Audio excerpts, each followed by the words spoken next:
The clinic came about to be able to provide support for people within the local area with motor neurone disease to have access to a one-stop place where they can have input from the local multidisciplinary team who are specialised in motor neurone disease care to make sure that they are having the regular reviews and support that they need to make sure that, you know, we're achieving as much as we can for that person and optimising their quality of life as well as that for their loved ones as well. And the aims of the clinic is to really offer that to everybody across the local area, whether they are supported by us here at the Shakespeare Hospice, at Myton Hospice, to have that equitable access to that clinic support.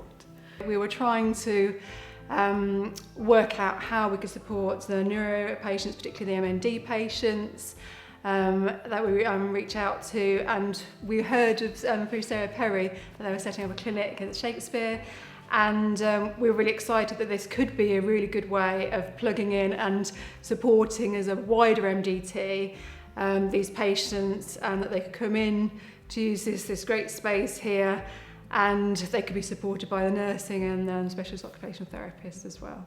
It is a nurse-led clinic, and we come from the Motor Neurone Disease Care Centre at the QE. So I'm the lead nurse of the care centre. So my role is to support the community team with supporting patients with motor neurone disease in South Warwickshire. So we go through all their symptoms and we see if there's anything that they need a bit more support on.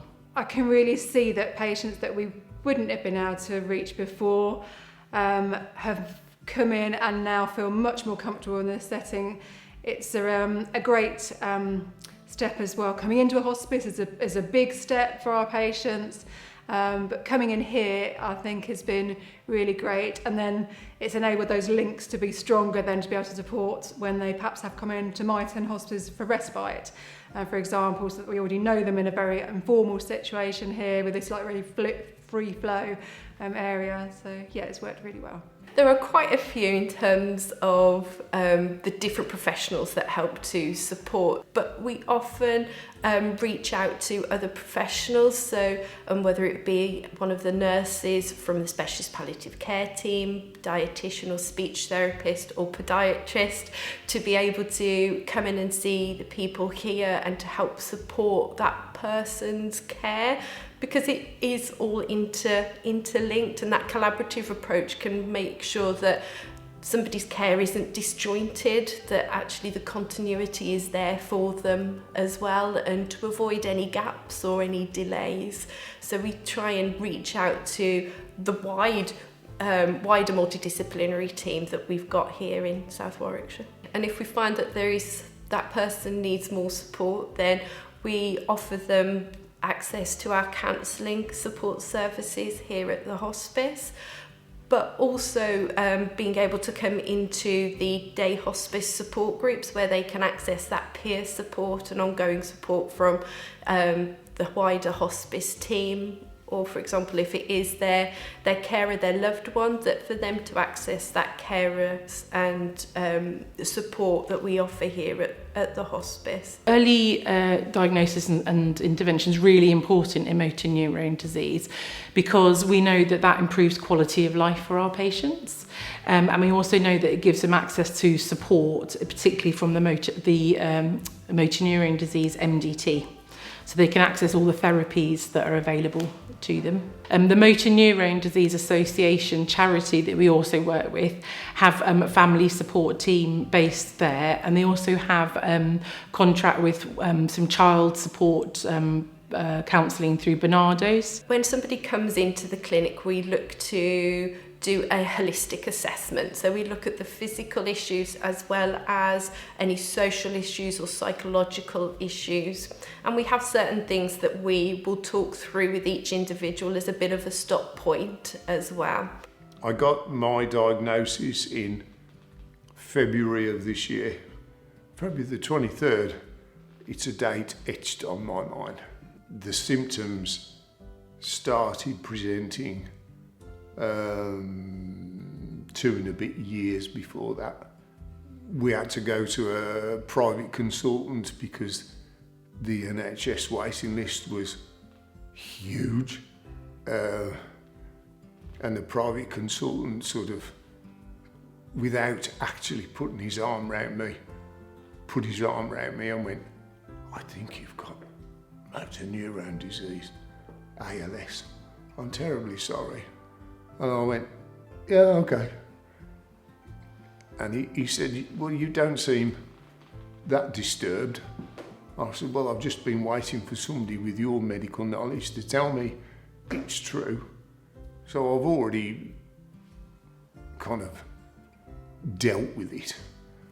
When we're in another health authority, health area, there was absolutely no coordinated healthcare. And I discovered a hospice in that area. And then we moved into this health area, and that hospice pinged the Shakespeare Hospice, and the force of nature that is Sarah Perry took over. And my God, she took looking after somebody who's ill to another level. So I was looking forward to the hospice experience, but it has exceeded my expectations by millions of %. So when it was suggested, I came to a clinic, come and do this at the hospice. It's like, yes, please. The coordinated support, which is being driven from the hospice, that allows you to relax about your future care on the journey through your disease or your condition. And I could feel the stress just floating away from me. And I haven't felt that good for months. The thing that blew me away was because everybody's got this stereotypical idea of what a hospice is, right? It's wrong. It's a great place. It's not all doom and gloom. They're not what you think they are. They're interested in you carrying on for as long as you can. It completely changes your perspective.